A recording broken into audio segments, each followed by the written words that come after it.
샬롬.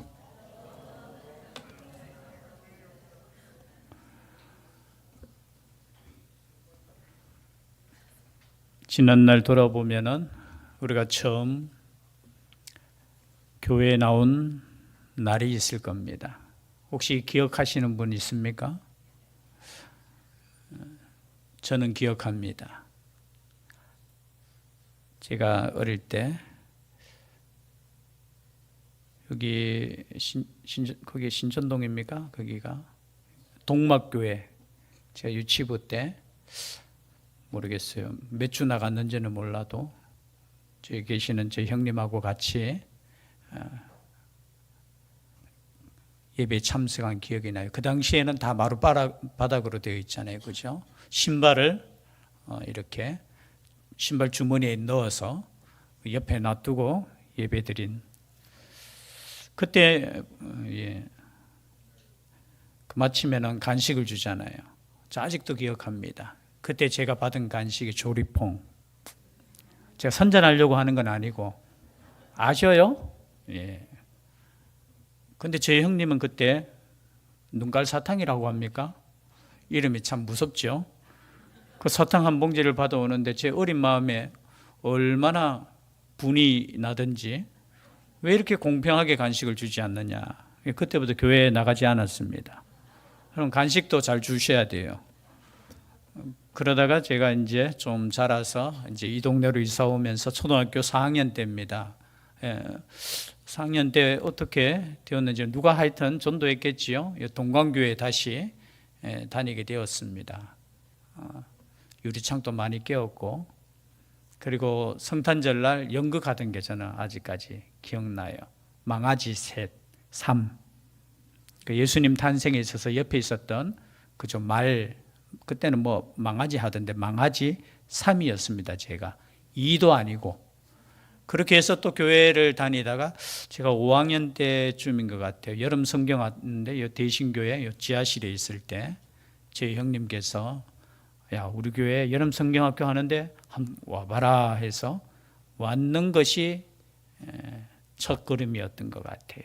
또 겨울에는 방학 때 보니까 그때는 초등학교도 우리 주일학교에서는 회장을 뽑았어요. 임원을 뽑았어요. 저는 떨어졌습니다. 그래서 그런 기억들이 지나면서 여러분 우리가 교회 나오고 예수 믿는다는 거 이것이 우연인 것 같으나 우연이 아니라는 거예요. 하나님의 교회 가심 가운데 누군가를 통해서 우리가 교회 나오게 되고 신앙을 이렇게 시작했다라는 거 돌아보면 참 은혜가 아닌가 그런 생각이 듭니다. 마찬가지로 오늘 말씀해 보니까 예수님의 제자들이 부르심을 받는 장면입니다. 그 부르심의 장면 속에서 우리의 삶을 돌아볼 때 모든 것이 하나님의 계획 가운데 있었다라는 것을 저는 말씀을 준비하면서 우리는 그냥 우연스럽게 때로는 교회에 나오게 되고 또 신앙을 가지게 되고 또 모태 신앙인 사람들은 그렇죠. 언제부터 나왔어요? 어머니 뱃속에서부터 이건 뭐 자의적인 것이 아니죠. 나오게 되면서 또 신앙을 가지게 된다라는 것을 볼 때 하나님께서는 그 부르시는 장면들이 다 다르지만 누군가를 통해서 우리가 교회에 나오게 되고 말씀을 듣게 되고 또 하나님의 자녀로 살아갈 수 있었다라는 거 한 번쯤 여러분 생각하시면서 나에게 먼저 복음을 전해준 사람이 있다면 그분에게 또 인사 안부 전했으면 좋겠습니다. 여러분 세상에 어떤 것보다 우리가 신앙을 가진다는 것, 생명을 그저 받았다는 것 사실 자체가 물론 하나님께서 다 하시는 것이지만 하나님의 은혜로 우리가 누군가로부터 은혜를 받았다면 그 은혜를 잊지 마시기를 바랍니다. 오늘 말씀해 보니까 사도 요한 이전에 또 요한이라는 사람이 있어요. 누구겠습니까? 여러분 처음 교회에 나오시는 분들은 이름이 너무 똑같은 이름이 많아서 헷갈릴 때 있어요. 요한복음은 사도 요한이 기록한 것이죠. 맞습니까? 그런데 오늘 1장에 등장하는 인물이 있습니다. 그 인물이 누구냐? 여러분 예수님의 요한복음에는 보면은 다른 복음서에는 예수님의 탄생부터 이렇게 기록이 되어 있는데 요한복음에는 예수님의 탄생에 대한 말씀이 기록되지 않았어요. 왜 그럴까 추측해 보면은 요한복음이 복음서에서 가장 늦게 기록한 성경이죠. 정확한 연대는 우리가 알 수는 없지만 보통 AD 70년에서 90 몇 년 그 사이에, 즉 복음서에서 가장 늦게, 그렇기 때문에 아마 사도 요한은 알고 있었을 겁니다. 그 앞에 마가나 누가나 그리고 그죠? 또 누구 있습니까? 마태가 기록한 그 복음서에 대한 내용을 알고 있을 것이죠. 거기에 대해서 이제 다 이미 기록한 내용들은 사실은 조금 제쳐두고, 또 하나님께서 주시고자 하는 그 은혜, 자신만이 또 알고 있는 사건들을 또 이렇게 정리한 것이 요한복음이라는 거죠. 그래서 예수님의 탄생보다 초점이 어디에 맞춰주느냐, 세례 요한에 먼저 나와요. 근데 이 세례 요한이 등장함으로 말미암아 유대 사회는 떠들썩하게 됩니다. 왜냐하면 그들은 지금 누구를 기다리고 있느냐? 자신의 민족 이스라엘을 구원할 메시아를 기다리고 있다라는 거죠. 메시아는 무슨 뜻이냐? 기름 부은 자라는 뜻의 히브리어예요. 그리고 이 히브리어가 이제 헬라어로 바뀌면서 그리스도라는 거예요. 그리스도는 또 기름 부은 자예요. 구원자라는 뜻이죠. 그 구원자를 기다리는데 갑자기 광야에서 세례를 주는 세례 요한이 등장하는 겁니다. 세례 요한이 등장함으로 말미암아 그 사회가 하나의 어떻게 보면 큰 반향이 일어나는 거예요. 그래서 사람들이 묻습니다. 당신이 혹시 그 메시아냐라는 거예요. 그런데 우리가 명확하게 알고 있지만 요한복음 1장에 보면 아니라는 거예요. 나는 구원자가 아니라는 거예요. 그러면 너는 성경에 나오는 엘리야냐 했을 때 나는 엘리야도 아니라는 거예요. 그리고 성경에 보면은 여러분 21절 우리가 읽지는 않았지만요. 또 묻되 네가 그 선지자냐 대답하되 아니라. 여기 그 선지자라는 뜻은 어떤 뜻이냐? 신명기 18장 15절에 나오는, 그죠? 나와 같은 한 선지자를 앞으로 일으킬 것이다 라는 그 예언의 말씀, 모세가 한 말에 대해서 어떻게 해요? 그 선지자냐, 과거에 구약에 그렇게 기록되어 있던 그 선지자냐 했을 때 그 선지자도 아니라는 거예요. 그러면 너는 누구냐 했을 때 여러분 다 아시죠? 세례 요한의 그죠? 답은 나는 광야에서 외치는 자의 그냥 소리다라는 거예요. 오늘날로 표현하면 나는 아무것도 아니라는 거예요. 여러분 당시를 생각해 보면은 여러분 구원자라, 여러분 그 정도로 집중되어 있고 많은 사람들이 따르고 그의 앞에 고개를 숙이고 세례를 받는다고 생각해 보십시오. 그때 사람들이 물었을 때 내가 구원자야 라고 말하고 싶은 인간적인 충동이 있겠습니까? 없겠습니까? 여러분 인간은 얼마나 교만한지 자기에게 뭔가 조금 특별한 거 있으면 자기가 뭔가 되는 것처럼 행동하는 경우 있어요. 지금은 아니겠지만 과거에 조사를 해보니까 우리나라에 예수님만 33명인가? 여러분 인간이 조금만, 여러분 저 같은 사람이 그렇게 감히 말할 수 있겠습니까? 아니에요. 뭔가 특별하고 뭔가 능력이 있을 때, 사람들이 따를 때 여러분 유혹에 빠지는 거예요. 내가 그 사람이 아닐까? 근데 세례 요한은 분명하게 말했죠. 나는 아니라는 거예요. 그뿐만이 아니라 예수님을 만납니다. 예수님을 만나는 곳이 어디냐 보니까 28절에 이 일은 요한이 세례 베풀던 곳 요단강 건너편 베다니에서 일어난 일이니라. 베다니에서 세례를 주었다는 거예요. 여기 베다니는 여러분 그 예루살렘 근처 베다니가 아니고 요단강 건너편 동편에 베다니가 또 있었대요. 성경을 연구하는 신학, 그곳에서 세례를 주는 그곳에 예수님이 오셨다라는 거예요. 세례 요한에게 오셨을 때 세례 요한은 예수님을 향해서 이렇게 고백합니다. 29절 말씀 우리 다 같이 한번 읽어볼까요? 요한복음 1장 29절 시작. 이튿날 요한이 예수께서 자기에게 나오심을 보고 이르되 보라 세상 죄를 지고 가는 하나님의 어린 양이로다. 예수님을 보았을 때 세상 죄를 지고 가는 하나님의 어린 양이로다. 예수님의 앞으로 이제 일어날 모든 것을 세례 요한을 통해서 증거했다라는 거죠. 그것뿐만이 아닙니다. 이 세례 요한을 통해서 여러분 첫 번째 제자가 이렇게 따르게 됩니다. 35절에 보니까 또 이튿날 요한이 자기 제자 중 두 사람과 함께 섰다가 예수께서 건의심을 보고 말하되 보라 하나님의 어린 양이로다. 그리고 이 말을 듣고 두 제자가 세례 요한을 따르는 것에서 누구를 따르느냐? 예수님을 따르게 되는 거예요. 여러분 복음 전도, 전도를 누가 제일 먼저 했는가 보니까 세례 요한이에요. 예수님을 바라보면서 자신의 제자들에게 저분이 하나님의 어린 양, 저분을 따르라는 거예요. 여러분 예수님을 따를 수 있기를 바랍니다. 이 세상 사람 그 누구에게도 구원자가 없습니다.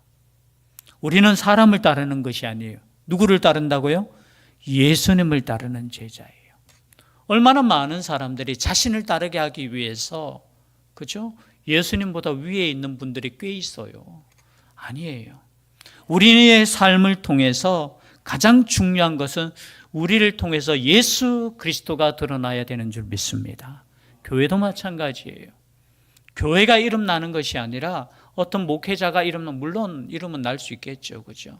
그러나 그것보다 더 중요한 것은 예수 그리스도가 드러나느냐라는 거예요. 예수 그리스도가 증거되느냐라는 거예요. 교회의 사명은 우리를 통해서 예수 그리스도가 세상 가운데 증거되어지는 거예요. 단순히 교회 안에서 머무는 것이 아니라 여러분의 삶을 통해서 여러분의 사업장이나 여러분의 가정이나 여러분들이 사는 그 삶의 현장 가운데 나를 통해서 누가 드러나야 되느냐, 내 이름이 드러나는 것이 아니라 예수 그리스도가 증거되어야 되는 겁니다. 지금 세례 요한은 자신에게 집중된 그 시선을 예수님에게로 돌리는 거예요. 그리고 자신의 제자들도 어떻게 해요? 너희들은 저분을 따라야 된다라는 거예요. 그 가운데 한 사람이 누구냐? 오늘 보니까 베드로의 형제 안드레예요. 안드레. 여러분 안드레가 예수님의 제자 이전에 누구의 제자였습니까? 오늘 성경에 보니까 세례 요한의 제자였어요. 40절에 보니까 요한의 말을 듣고 예수를 따르는 두 사람 중에 하나는 시몬 베드로의 형제 안드레라. 그리고 이 안드레가 또 전도합니다. 41절이죠. 그가 먼저 자기의 형제 시몬을 찾아 말하되 우리가 메시아를 만났다 하고, 메시아는 번역하면 그리스도라, 데리고 예수께로 오니 예수께서 보시고 이르시되 네가 요한의 아들 시몬이니 장차 게바라 하리라 하시니라. 게바는 번역하면 베드로라. 여러분 먼저 안드레가 예수님을 만났습니다. 그리고 이 안드레가 누구를 전도해요? 가장 가까운 형제 누구예요? 시몬. 본명이 시몬인 것 같아요. 시몬. 하나님께서 들으셨다라는. 그런데 이 시몬의 이름이 뒤에 보니까 또 나와요. 시몬이 장차 뭐라 하리라? 게바. 여러분 게바는 또 아람어예요. 아람어. 게바는 이제 반석, 돌 그런 뜻이에요.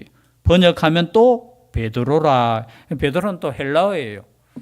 그래서 원래 히브리어로 지금 베드로의 이름은 원래 시몬이에요. 그죠? 시몬이고, 그리고 또 아람어 그 당시에 또 그 시대에 사용되어지던 그 이름은 또 게바. 그리고 번역하면 그 이름이 베드로. 그럼 성경을 처음 읽으시면 보면은 시몬이 누구고 게바는 누구고 베드로는 누구고 똑같은 이름이에요. 우리는 베드로로 이제 쉽게 우리가 알 수 있죠. 여러분 이처럼 우리가 예수 그리스도를 만났다면 가장 가까운 곳에서부터 복음 전파가 시작되는 줄 믿습니다. 안드레가 예수님을 만났어요. 만나자마자 먼 곳으로 가는 것이 아니라 먼저 자기의 형제 누구를 찾아갔다고요? 시몬을 찾아가는 거예요. 시몬을 찾아가서 말하되 우리가 메시아를 만났다라는 거예요. 여러분 메시아를 만난 사람이 메시아를 증거할 수 있습니다. 그렇지 않겠습니까? 저도 어릴 때 학생 때 막 전도를 좀 꽤 했거든요. 그때는 죄송해요. 제가 전도할 때 예수님을 증거하지 않았어요.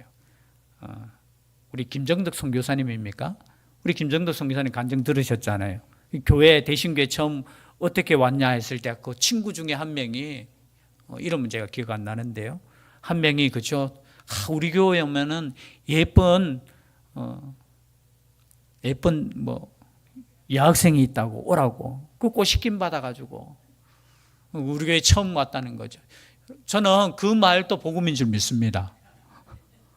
그 말 한마디가 교회로 발걸음을 인도했잖아요.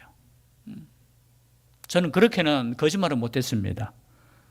저는 전도할 때 우리 교회 진짜 좋다, 정말 재밌다, 모르겠어요. 하여튼 그래서 몇 명이 교회 와서 이렇게 신앙생활을 같이 했긴 했는데요. 여러분, 우리가 참 어떻게 보면 오늘 말씀 가운데 찾아가서 메시아를 만났다라, 여러분 내가 만났다라는 그게 여러분 간증이고 전도인 줄 믿습니다. 전도는 다른 거 아니에요. 전도는 예수님을 전하는 거예요. 예수님을. 내가 구원자를 만났다라는 거예요. 여러분 한번 생각해 보세요. 전도할 때 제일 쉬운 전도는 어떤 전도냐면은 예수님에 대해서 우리가 신학적으로 막 설명하는 것도 중요하지만 그것보다 더 중요한 것은 내가 만난 예수님을 증거하는 거예요. 내 수준에. 그죠? 나는 지금 예수님 만나서 이렇게 나는 너무 좋아졌어. 여러분, 예수님 만나서 감사하지 않고 예수님 만나서 기쁨이 없는 사람이 예수님 증거할 수 있습니까? 없습니까? 없어요. 가끔 그러신 분들이 있잖아요. 아이고, 내가 예수님 믿다가 너무 힘들어 죽겠다고. 주일날, 오늘 또 지금 명절 전날이잖아요. 그죠? 추석입니까? 추석 전날, 제 친구도 묻더라고요. 친구들이 서로 우리 목회자들 모이면 주일 오후 예배 드리냐고. 왜냐하면 내일 명절인데 드리냐. 우리 교회는 안 드린다면서. 그것도 당회에서 결정해서. 어떻게 그렇게 되느냐고 하니까 당회 때 물었다는 거예요.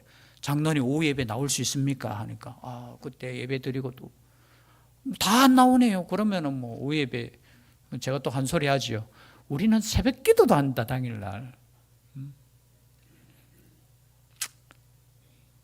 여러분, 저는 옳고 그런 걸 떠나서 여러분 예배 드릴 거는 드리는 거 저는 옳다고 생각해요. 그런데 가끔 그렇잖아요. 오전 예배 마치고 제가 선포를 합니다. 오늘 오후 예배는 없습니다. 그러면 막 속에는 기쁨이 안 넘치겠습니까?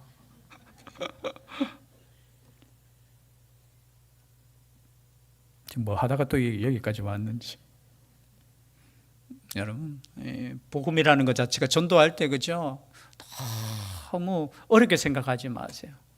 가서 그 한마디 한마디가 여러분 어떻게 보면 신학적인 말이 아니어도 괜찮아요. 내가 만난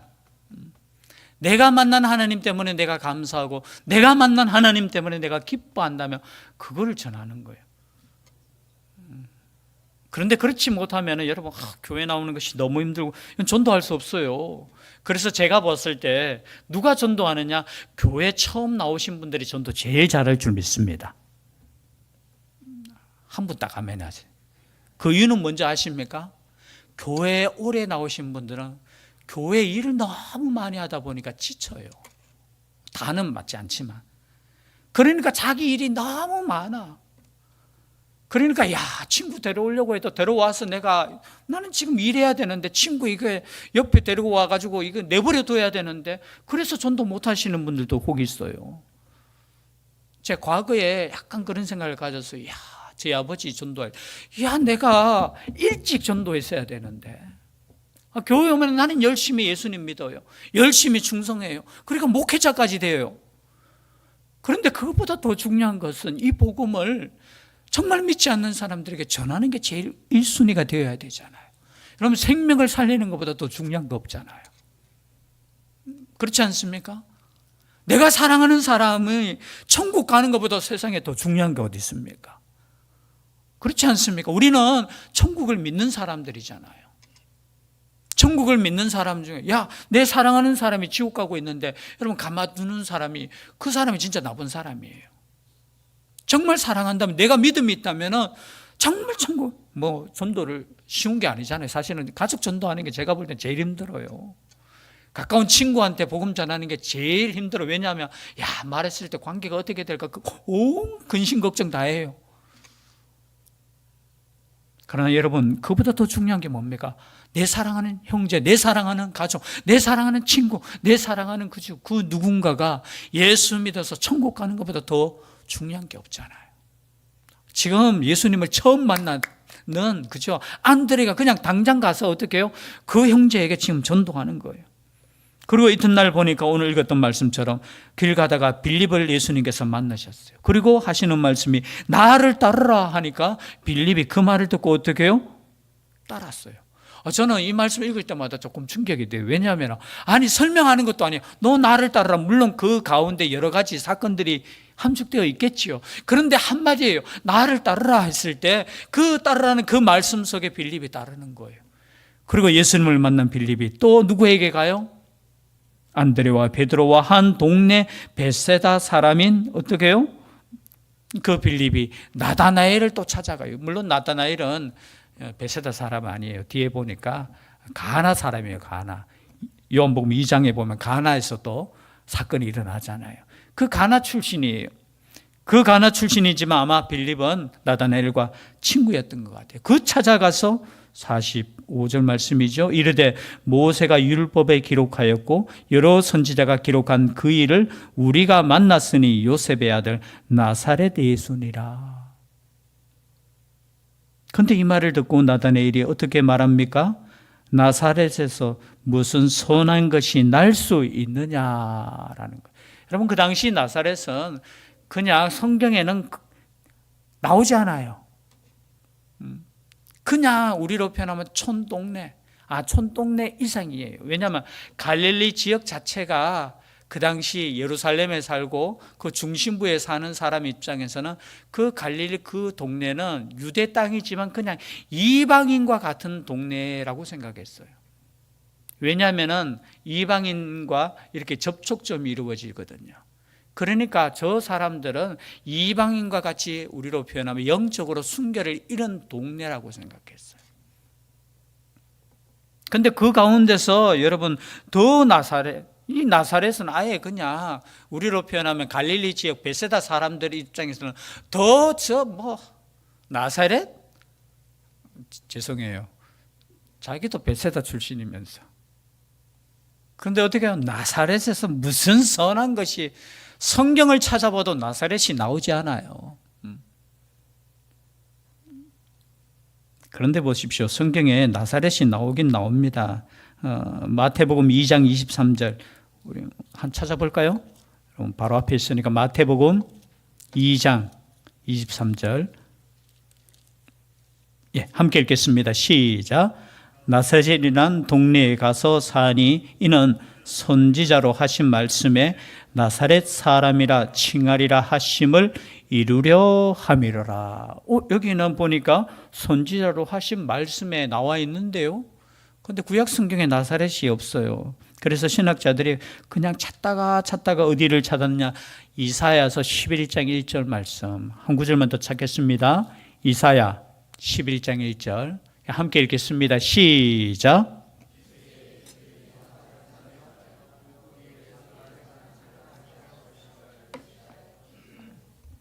아멘. 그죠? 여기에 보면 한 가지가 뭐냐? 나사렛인 거예요. 단어가 똑같은 거예요. 그래서 벌써 이미 예언이 되어 있다는 것을 깨닫게 되었는 사람만 깨닫는 거예요. 그런데 지금 다른 사람들은 그거는 알고 있어요. 그 베들레헴이라는 것은 이미 미가서 5장 2절에 나오는 그것을 알고 있기 때문에 당시의 대제사장 또 말씀을 연구하는 서기관들은 베들레헴에서 출생하는 사람 중에 라는 것을 알고 있어요. 그런데 그때 사건이 있었잖아요. 그죠? 헤롯 대왕이 다 그죠? 어린아이를 죽이는 그것 때문에 피신을 예수님께서 애굽으로 가셔요. 애굽으로 갔다가 어디 원래 동네, 즉 말해서 요셉과 마리아의 고향이 나사렛에서 와서 살았던 거예요. 그것이 이미 이사야 11장 1절에 기록되어 있는 겁니다. 그런데 일반적인 사람들은 몰라요. 그러니까 어떤 말을 하느냐? 무슨 선한 것이 날 수 있겠느냐? 여러분, 우리가 교회 오기 전에, 예수님 믿기 전에 사실은 그런 것이 있어요. 선입관이라고 합니까? 교회에 대해서, 예수님에 대해서, 하나님에 대해서 몰라요, 잘. 그러니까 주위에 이야기하는 이야기를 듣고 그 선입관 가지고 굉장히 힘든 부분이 있어요. 여기 보니까 나다나엘도 똑같아요. 야, 그것은 무슨 선한 것이. 그리고 요셉의 아들, 요셉 그 유명한 목수 아니야? 그때 여러분, 빌립이 어떻게 말합니까? 빌립이 이르되 어떻게 이야기했어요? 와서 보라라는 거예요. 저는 이 말씀이 참 가슴에 와닿다고요. 뭐 다른 거 아니에요. 와서 봐라. 영어에도 come and see. 그냥 와서 봐라. 여러분, 그 한마디가, 죄송해요, 나다나엘이 예수님께로 오게 되는 한마디였다는 거예요. 여러분, 우리는 생각할 때 우리가 복음을 전하고 생명을 살리는 것이 우리가 말 잘하고 뭔가 이렇게 생각, 아니에요. 한마디, 와서 보라, 이 한마디가 생명을 살리는 한마디가 되었다는 거예요. 여러분, 하나님의 역사는 생각지 않아요. 우리의 생각과는 저는 다르다고. 우리는 잘 설명하고 잘 하는데, 여러분, 그것을 통해서 하나님의 역사가 일어날 걸로 생각하는데, 와서 보니까, 여기 보니까 와서 봐, 그 한마디예요. 근데 그 한마디를 통해서 나다나엘이 주님께로 나오는 거예요. 그럼 그 한마디를 전할 수 있는 우리가 될 수 있기를 바랍니다. 여러분, 우리 10월 달에 기도하고 생명 살리기 위해서 준비하고 하지만, 가장 중요한 것은 뭐냐? 여러분, 기도하는 거예요. 기도하는 거. 그러면 생명을 위해서 기도하시는 줄 믿습니다. 기도하셔야 돼요. 어제까지 제가 볼 때 29명이, 오늘 선물 준비되었습니까 혹시? 나가실 때 29명을 등록하신 분은 그 김기대 집사님에게 선물 받아가셔요. 전해주는 작은 선물을 교회에서 준비했습니다. 29분 등록하신 분만. 여러분, 선물 주면서 어려운 말 할 거 없어요. 저는 기도하시고, 그죠? 한마디 하시면 돼요. 그 말이, 죄송해요, 정말 철학적인, 신학적인, 그런 게 아닐지라도 그냥 한마디가 그 영혼을 건드리는 한마디가 될 수 있다라는 거예요. 그냥 와서 봐. 그러니까 왔는 거예요, 왔는 거. 그 왔는 것을 보고 예수님께서 하시는 말씀이, 이 말씀이, 보라, 이는 참으로 이스라엘 사람이라 그 속에 간사한 것이 없도다. 여러분, 나다나엘과 지금 예수님은 처음 만났어요. 그런데 놀랍게도 예수님은 누구를 알았어요? 나다나엘을 알고 있었어요. 야, 네가 빌립이 부를 때 간사한 것도 없고, 빌립이 부를 때 뒤에 보니까 네가 무화과 나무 아래에 있을 때 내가 이미 보았다라는 거예요. 이것은 뭐냐? 여러분, 우리가 부르심을 받은 것은 하나님께서 이미 알고 부르시는 거예요. 믿습니까? 그냥 우리가 나와서, 여러분 교회 나오시는 분들 중에 그런 분들이 있어요. 내가 하나님께 선택을 받았어? 구원함을 받았어? 그렇게 의문을 가지고 기도하시는 분이 있어요. 여러분, 부르심 자체가 하나님의 사랑이고 하나님의 구원의 확증인 줄 믿습니다. 여러분, 그냥 부르시는 거 아니에요. 여러분, 대신교회 나오시는 것도 그냥 우연히 나오시는 것 같지만 아니에요. 하나님께서 계획하시고 하나님의 선택하심이 있기 때문에 우리가 이 자리에 앉아 있다는 거예요. 이미 알고 계셔요. 나다나엘은 의문을 품고 나왔지만 그 의문조차도 예수님은 그 마음속에 간사함이 없는 것도 알고 계시고, 지금 무화과 나무에서, 아마 당시에 유대인들은 무화과 나무 아래에서 성경을 읽고 기도하고 그랬던 것 같아요. 그래서 우리의 부르심은 우연이 아니에요. 그 누군가를 통해서 하나님께서 부르실 때 그 부르심 속에는 우리를 이미 구원하시고, 그것뿐만이 아니라 뒤에 보시면 이보다 더 큰 일을 너에게 보여주겠다, 우리를 사용하시기 위해서 부르셨다라는 거. 이 믿음을 가지고 앞으로 남은 인생 담대하게 살아갈 수 있는 우리가 될 수 있기를 주의 이름으로 축복합니다. 기도드리겠습니다. 사랑의 하나님, 감사드립니다. 이미 우리를 알고 계시고 또 우리를 부르시고 우리를 사용하심에 감사드립니다. 이 믿음 가운데 있게 하여 주시고 우리의 삶을 통해 오직 예수 그리스도만 증거되는 복된 교회 되게 하여 주시옵소서. 함께하여 주시기를 간절히 원하옵고 예수님 이름으로 기도드리옵나이다. 아멘. 말씀의 위탁을 드리겠습니다. 천국의 시민권을 선물로 얻으신 성도 여러분, 오늘 들은 말씀을 나가서 전파하며 복음의 증인되어 사십시오. 아멘. 이제부터 성도로서 말씀에 순종하는 삶을 살도록 힘쓰겠으며 나가서 복음 전하며 성도답게 살겠습니다. 아멘. 아멘. 천송